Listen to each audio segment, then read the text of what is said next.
I'm Dr. Dan Cox, a professor of counseling psychology at the University of British Columbia, and welcome to Psychotherapy and Applied Psychology, where we explore practical insights with leading experts. Today, I'm thrilled to host Dr. Ueli Kramer, a world authority on psychotherapy for personality disorders. In our conversation, we discuss personality disorder diagnoses, treating the person versus treating the illness, borderline personality disorder, and much more. Please leave a comment below. And if you like this conversation, we'd appreciate it if you hit the like button and subscribe to the channel. This episode starts with my guest responding to my question about a time early in his career when he experienced self-doubt. So let's jump in. Let me talk about the self-doubt. So I actually, when I finished my training, master level training at the time, it's already a couple of years ago, I first wanted to be a researcher in anthropology. That's really what I wanted.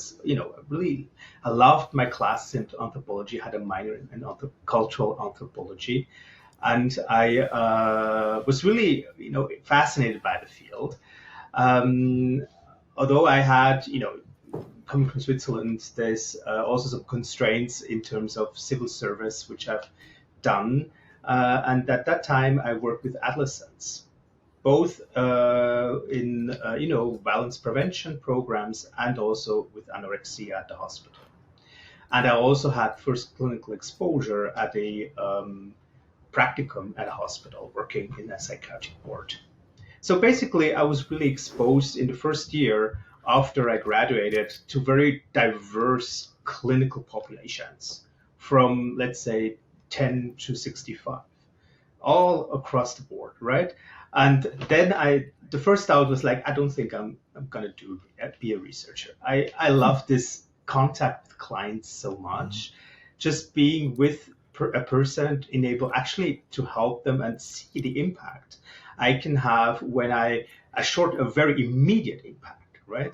That I actually can have when I apply very, very easy, at the time, really beginners tools, right? Just kind of listening tools and so forth that were taught to us at the time. So I was really getting so much, I should say, positive feedback, and I also worked a lot in these days, just to be a good clinician at this very beginning of my career. But then there's sometime later, I still had this another self-doubt. There was actually, is that really what I only want to do, to be a clinician? And maybe but because then suddenly there are these bigger questions coming up. So how is it that it works, right? How is it that psychotherapy works? And I had these questions from the get-go, and I don't think we have clear answers today in 2024. So I was fascinated by these questions. I got a lot into readings, a lot and so forth. So I got back to, did then my PhD and so forth. So this is kind of the and there are other moments of doubt, of course, later as well. But I want to get to your moment, the question you asked about the moment of maybe, how do you say, like, I know what I want to do? Is that what you meant as your second question? So it's also big, I specialized in personality disorders, but of course, it goes really hand in hand with what I just said before, right? It's basically discovering that being a psychotherapist would be something I really aimed to do and to be,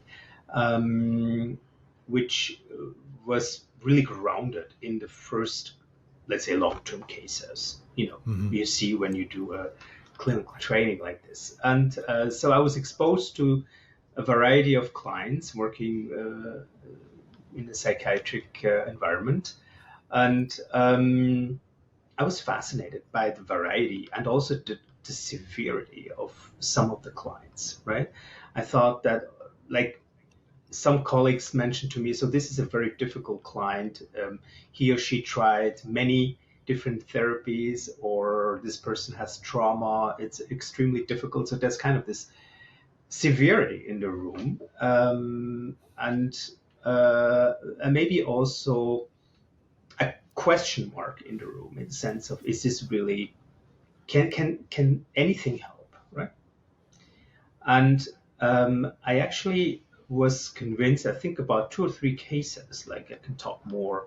And actually one was published in 2009 in Pragmatic Case Studies for Psychotherapy, which can be read. Is actually one of the first cases I treated as a psychotherapist.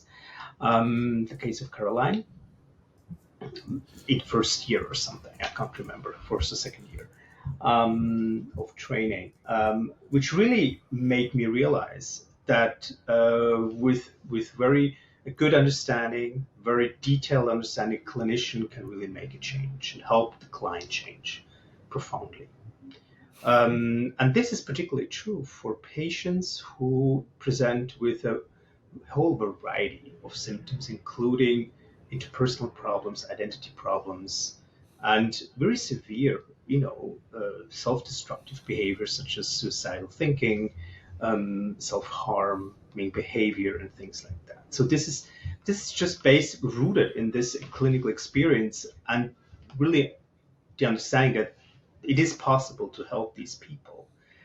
But yet at the same time, we don't know much about how the change comes about. That I started to ask kind of these research questions, that so how can we study this? How can we, based on this clinical experience, how can we ask the right questions, and what kind of answers do we need to move the field forward? You said something, or you said something like, with understanding, you can really help these folks. What did you mean? The therapist understanding the client? Help me understand what you meant by that. Well, I'm thinking about the therapist, using some kind of formulation that helps the therapist first to understand what's going on, right? And of course, there's different ways to do this, but really it comes down to really observe what's happening in the interaction, and then put hypotheses on these observations in a systematic way, to really construct almost a new theory for a particular client that I see as a therapist. I think that I'm always mindful of like how we structure these conversations so they're most useful for listening to them, because I think that where you're flirting with here, we're going to dive deep into. Before we do that, I wanted to talk, this is a little bit less fun maybe, but talk about personality disorder classification stuff, because I know that, well, there's a couple of really useful perspectives that you bring. One is as a European. So the majority of the listeners, watchers of this are North American, although I still have a lot of international folks. And then, but along with being a European, you've also written about the ICD 11 and the current classification. So I'm wondering if you could maybe give a quick overview of how the ICD differs from the DSM in terms of personality disorder diagnoses, and then we'll maybe dive more deeply into what that means and your experiences of that and that sort of thing. Okay. I do think I need to give a very, very short, probably quite a subjective historic background. Like that would be, I would very actually short, very short. I would actually really appreciate that. I see, but it is my own read, right? And I do think it's, I would see 3 successive phases in the conceptualization of personality disorders, right? And even if I put them now in 3 phases, all 3 conceptions have been around all the time, not always by the same people. And even today, it's continuously ongoing, right? But there's kind of a shift from 1 to the second to third, right? So the first would be, and remember, what I'm going to talk about is always the same phenomenon, right? We're really going, actually taking different perspectives on the same client. This one person, I called it, I was mentioning Caroline, who was a published client case, but it can be anybody else who has a certain number of features. So the first, but then depending on the perspective, the clinician may see certain aspects more clearly, right? And of course, intervene accordingly. So the first one is really to, like in medicine, what we do in medicine is to kind of cut the phenomenon into categories, right? To have like a limited amount of categories. We have a phenomenon in nature. We try to categorize and say, well, this is a limit here, and this phenomenon is part of this particular disorder, and there's another phenomenon that's part of another disorder, right? Okay, so that's, I'm not going into all the details. This can be read through, but it comes with a lot of disadvantages. If you cut nature in 10 different personality disorders, you end up with overlapping presentations. When you have your next client, you have problems with changing diagnostic categories over time, even if the client hasn't changed in reality, right? Because it's just kind of an artificial cut way to classify and so forth, right? So still today, the DSM-5, the first classification from the American Psychiatric Association, has the 10 or so categories of personality disorders that are narcissistic, borderline personality disorder, which is the one that's mostly studied for a number of reasons we could talk about later. But and dependent personality disorders and so forth.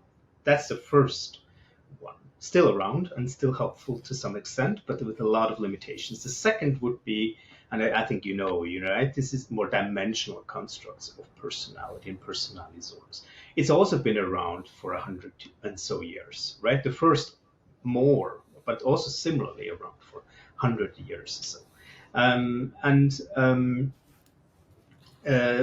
What's important there is to differentiate between two lines of research which have not really been integrated. From the get-go, it has been really personality psychologists that have been thinking about how to conceptualize personality. And of course, there's lots of scales that can have been validated and been used and reused and so forth across the globe.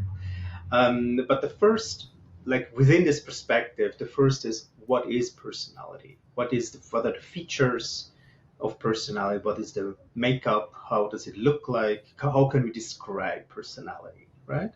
And the second is, what does personality, right? This is Alport's differentiation. It's very old. It's like the functional impact of personality. What is kind of leaving, if I have an impact on you, what is this impact that leaves on you? Is it something that it's inviting or less inviting and so forth? Or what is the functional impact also on daily life, right? If I have certain types of personality, how can I get along with other people? What is the impact on myself and so forth? So just to clarify, so what you're distinguishing here is like the description of this is what a certain personality style or whatever, this is what this looks like, versus the impact it has on the world and the self. Exactly. Yeah. Right. Yeah. And then we fast forward, of course, today we have the situation where the alternative model of personality disorders in DSM-5, that's 10 years ago already or more, has now introduced these two aspects. Criterion A actually is kind of, the translation of the functional impact. It's the notion of severity of personality disorders, right? What does personality do? Personality disorder, actually. What does it do? With three aspects. One is that it has an impact on relationships. Severity of the impact on relationships. It has severity of impact on the self, and it has a severity on the level of the management of emotions, cognitions, and behaviors. Right. So these are the three components of severity, right, which have been taken up in the ICD-11 2 years ago when it's been published. But coming back to DSM-5, there's the second piece to it. That's the makeup or the descriptive part of what personality is, a personality disorder, which has five following up with the big five literature, with negative affectivity, agreeableness, or with disinhibition. I'm not sure I can put them all together. Psychoticism actually is included in the DSM-5, and I'm missing one. These have also been taken up by the ICD-11, and this is really very fast forward, 2022, right? And which is the nomenclature, diagnostic classification of personality disorders and mental disorders that is worldwide, actually edited by the WHO, which has usually it has a very practical impact worldwide, while the APA has maybe more limited, but it's a very useful classification for research, very transparent. So it has both again, advantages and disadvantages. But again, for the ICD-11, because you're asking specifically, it has taken up this conceptualization, but to the fullest. So it has completely abolished the classification in terms of categories. So a clinician, when he sees a potential client who has personality disorders, he will first and foremost assess the severity on the three aspects I mentioned first, right? What's the impact of personality disorders? What's the severity? And then, if needed, he can describe, again, on 5 traits, how it looks like. What's the makeup of this particular personality disorder? Whether it has negative affectivity, whether it has antagonistic features, whether it has disinhibition, inhibitive aspects. And the 5th is not the same. It's the only thing that's different between ICD-11 and DSM-5. That's the acoustic features, which are included in the ICD-11 but not in the DSM-5. This is because the psychoticism is included in a different scale of the ICD-11. So these are maybe a little bit technical details, but I just want to highlight that there's a lot of overlap between the two. And I also want to mention that the borderline, because now we don't have any classification in terms of categories anymore in the ICD-11, there's the borderline, the feature, the specifier that can also be added as a classification in the end. I did not finish my third, but maybe you have questions to this dimensional concept, which is quite, people talk a lot about it, and there's frankly not too much research. There's some that's really good already, but I think more is needed to really on this dimensional conception of personality disorders. So so just to clarify that, because of course the DSM just has to make it even more complicated, that what you're talking about is, so the DSM sort of has these 2 parts. So in like the major part of the DSM, the personality disorders are still this categorizational, is that right, system where, right, so you put people in categories, but then kind of they also have the alternative model of personality disorders. And I had Bob Kruger actually, on the podcast and talked to him. So I learned a lot about it, which was great.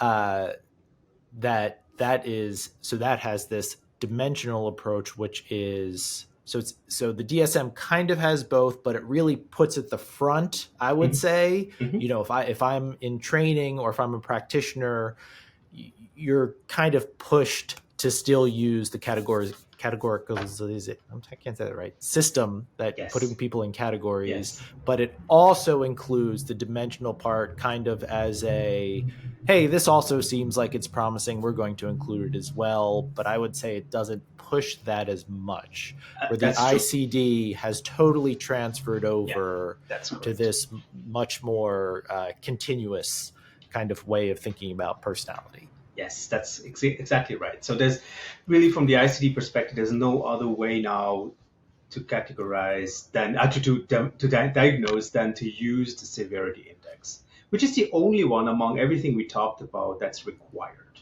Everything else can be added if a clinician decides to do so. It is very simple, actually. You have kind of 4 levels of intensity. Right. So you're saying that so for in the ICD, you have to rate the what does personality. You have to rate Yes. that the impact Hmm. of personality. You Hmm. don't have to rate the what it is part of it. How it looks like. You don't have to. Okay. It can be interesting. It's really offered as an additional,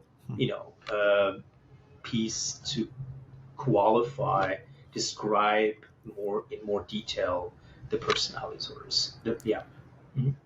So do you want to get to that, finishing up that third piece? Because I want Yeah, to yeah, of ask you some course. other Yeah, of questions, course, but of that course. way, yeah. Well, of course, the third is the individualization. Of course, the question is, shall we treat the illness or shall we treat the person who has the illness, right?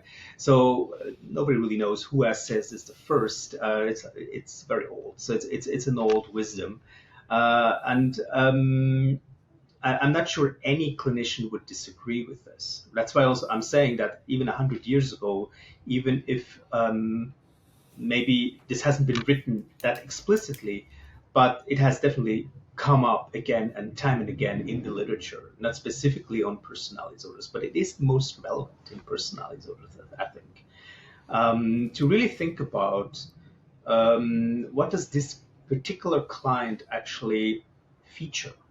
And of course, then we use anything we have in terms of conceptualization and any any bits and pieces we know from both maybe categorical aspects and dimensional aspects of personality disorders. So that's why I get sometimes a little bit irritated when there's this debate between dimensional and categorical proponents of personality disorders, because actually when you think about it, it's really just we're just scratching the surface from a clinical perspective if we debate on this. Because what's really getting to the core of who the person is who has the illness is actually to understand the person using case formulation. It also goes a step further in that it doesn't only, of course, we need the classifications for diagnostic purposes. I'm not denying that. But it is already putting our radar on treatment. We're already thinking about theoretical implications. We're thinking about etiological implications. We're thinking about what do we know about processes of change, and so what's most promising in terms of treatment for a particular client. So it's all coming together in a case formulation. So this is kind of the third piece, which I think should, has sometimes been missed, but I think is actually on the rise with the notion of personalizing psychotherapy, which is, of course, a topic that is very, very, um, uh, en vogue, I would say, in psychotherapy for the last 5 to 10 years. Yeah, that's interesting.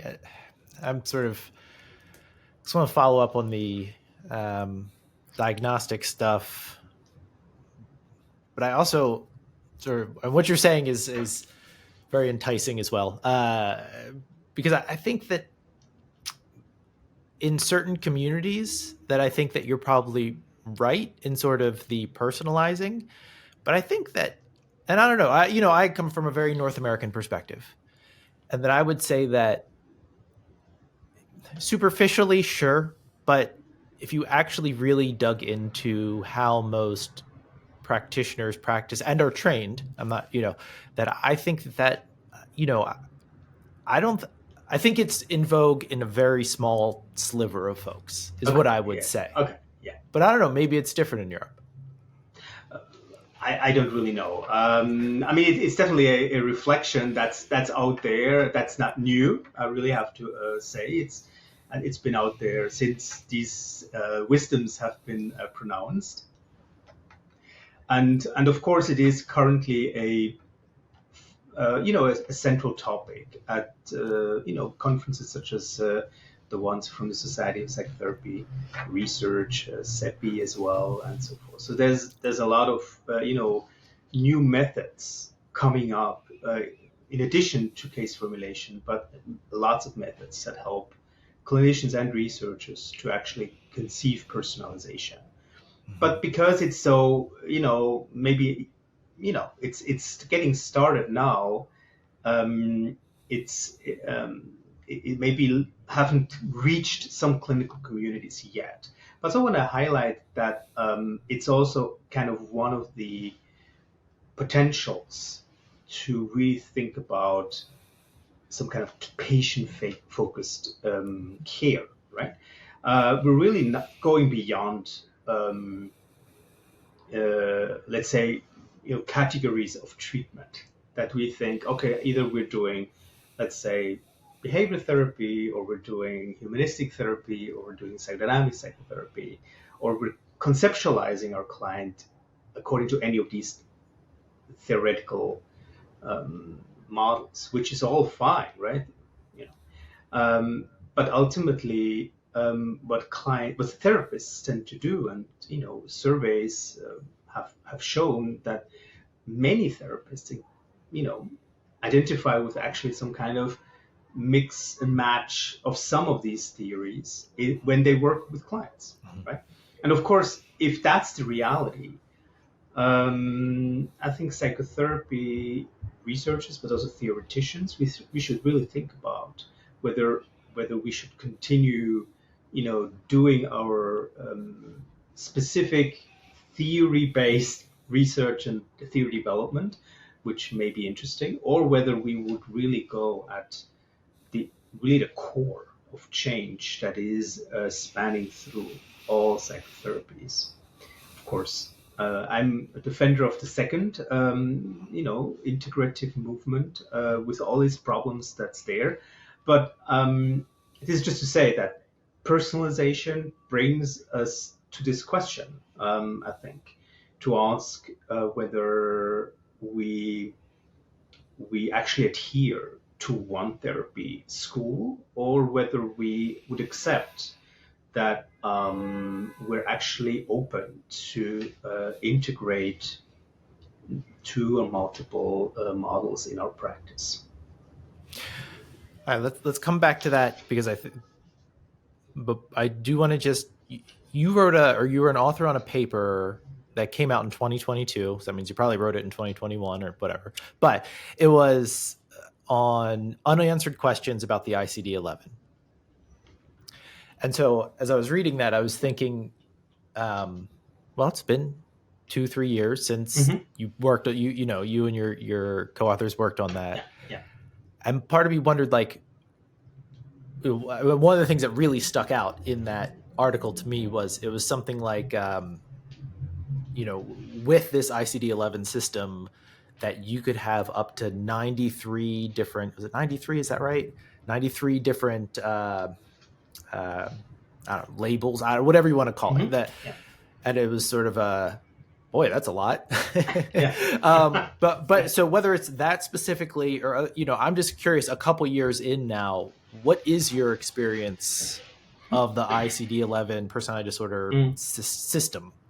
Yeah, so this is the Bach collaborators published in Borderline Personality Disorder and Emotional Dysregulation.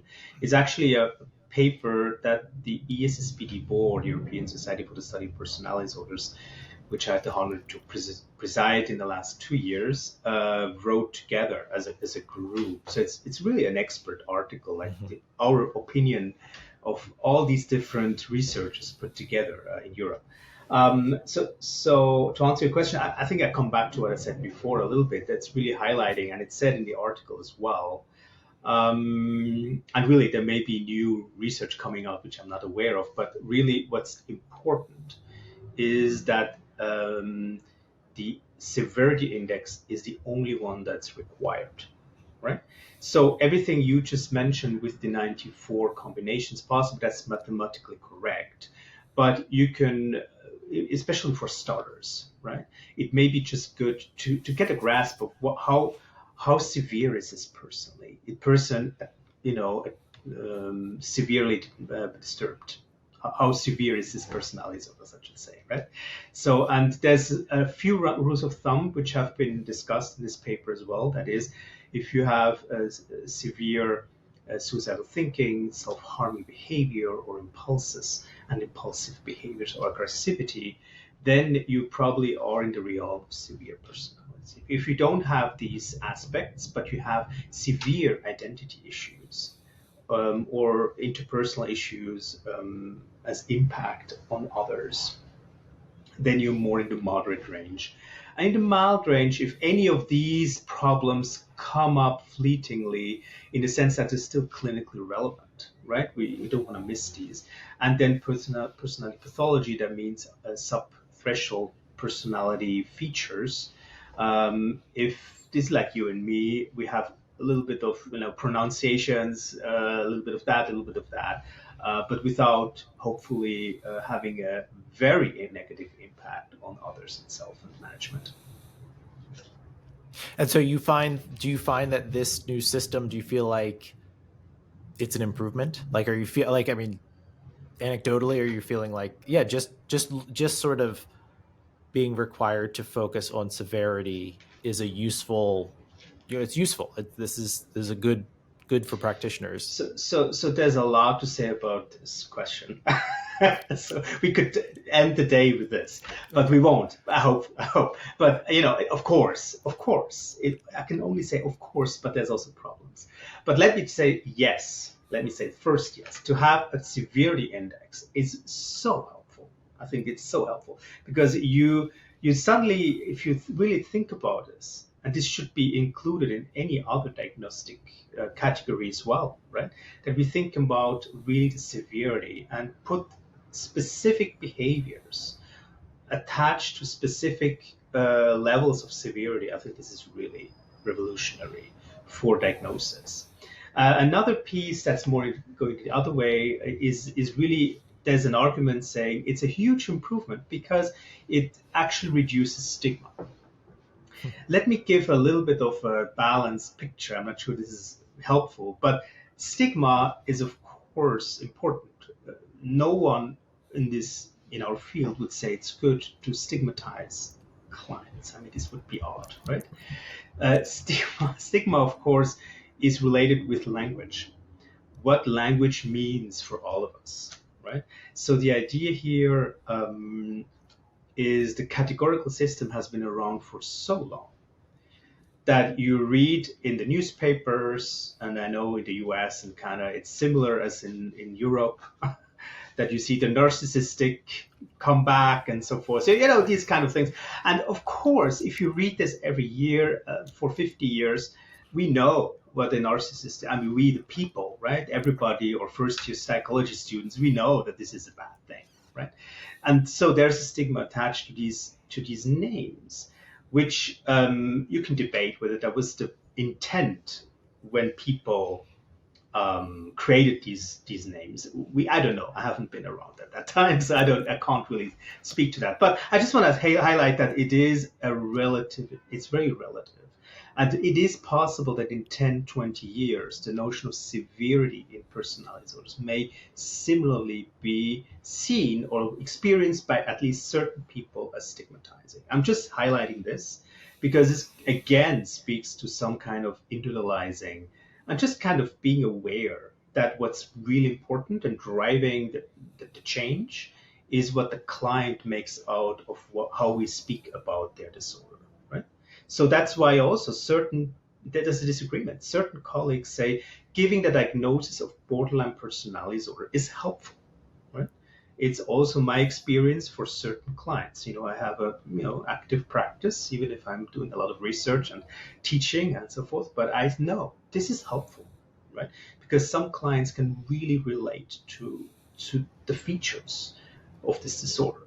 And then there's another group of people, researchers and clinicians would say, by all means, never talk about borderline personality disorder anymore because it's so stigmatizing, right? So, but it may depend on the client.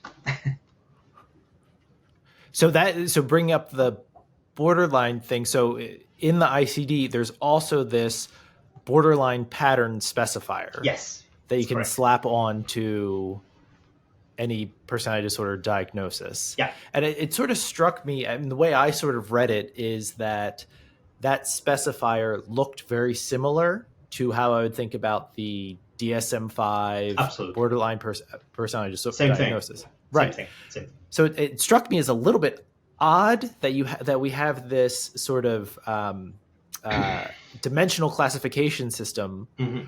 and then this specifier didn't have like a dimensional piece to it necessarily, and it was still all this big list of things. And it's certainly possible that you're going to have clients who, yes, some of these things are descriptive of their experience, but not all of them. So it was like what, how could, like, it was almost like, why couldn't you just sort of make these as more specific specifiers that could be that could be useful? But it just sort of seemed like, well, it just sort of kept this whole thing and allowed you to paste it onto it. Just it struck me as a little bit askew from the changes that have happened. But again, I'm an outsider and I'm not sure. Maybe I'm missing something. What are your thoughts about that? Well, a little bit of history. I'll make it very, very short. So the first proposal for the revision of the DSM, the ICD-11 was put forward by the WHO in 2015-16 at that time, and it didn't have the borderline specifier. So then the societies, and based on really of a body of research, in particular in the domain of psychotherapy, there's a lot of actually good evidence showing that for the cluster of symptoms that we call today, or we used to call, or still call in the future, borderline personality disorder, we do have good treatments, right? So it would be really odd to have, as I said before, like the clients don't change; they're still the same.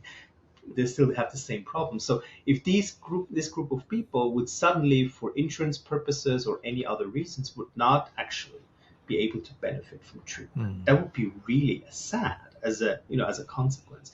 And a lot of other additional arguments were made by the International Society for the Study of Personalities, or the European Society for the Study of Personalities, and other actors in the field over the years, and they actually managed to communicate very clearly the need to add a specific borderline specifier that takes up the criteria, the exact same criteria from the DSM-5. So that was really the idea, to make a copy paste, which is also the first time that the ICD and the DSM correlate on the borderline personality disorder diagnosis, because before DSM-4 and the ICD-10 didn't correlate at all. There were different categories proposed. So that was the idea, but I also have to say that this is not to last, is my sense at least. I hope I'm not overstating anything, but it's really, as you mentioned clearly, it looks a bit odd to have an additional specifier. But research will show in the next 10 years, I hope, that, and we do have good data already, that there's a little bit of borderline features, the severity, actually in the severity index, and also in all the other presentations of personality disorders that are already described in criterion B, or the descriptive part of the 5 traits I mentioned. So it's actually already in there, just not named as borderline. If you look at data, looking at, if you rate your roommates, you ask 1,000 undergrads to rate their roommates on categorical diagnosis of personality disorders. You've seen this, maybe this study, 2003, quite an old study, but it actually shows that the traits of the 9 categories other than borderline, they go together. So there's really the traits of the dependent personalities, so they can be identified in your next door roommate. But all the 9 criteria that we have for the borderline diagnosis, these are 9 criteria that should match up, but they don't go well together, actually. They're completely chaotically distributed in the population of roommates you may have in the first year. So, and this has been replicated with soldiers who also know each other very well because they're very close, work close together. So it really indicates that there's a problem, let's say a psychometric problem, a validity problem in the constellation of symptoms, putting this together. And it may be it's a good for the future for research and clinical practice to consider most of these symptoms as moderate and severe personality disorders. This is what I can say today, but I'm not sure. Research will tell. I think research should be done to clarify this question. So just to make clear that, so for borderline, that the symptoms that underline or make up borderline, that they don't covary, they don't correlate as well as we would want them to correlate, to say that all of these symptoms are a manifestation of this same human experience, this borderline personality disorder, but they're kind of, it's a little, they're a little more thrown together. They don't hold together as tightly as some of the symptoms for some of the other disorders. Yeah. At least in some healthy populations. These are healthy populations, but the tricky thing, in very severe populations, it will hold together. So, but that's what I was saying before, and was Carla showing in inpatient treatment, almost 1,000 patients, that the severity index of the DSM-5 goes together with the intensity of the borderline symptoms. Yeah, it's interesting, in your explanation of why we have this borderline specifier, it does remind me of how Kruger was explaining it, or how he was conceptualizing it, kind of this, you're repairing the airplane while you're still in flight, that it's like there's this desire, the ICD, this desire to move to this more accurate, this more effective, useful, clinically useful way of conceptualizing these things, but we still have to deal with the systems and the ways of thinking that have been set up for decades.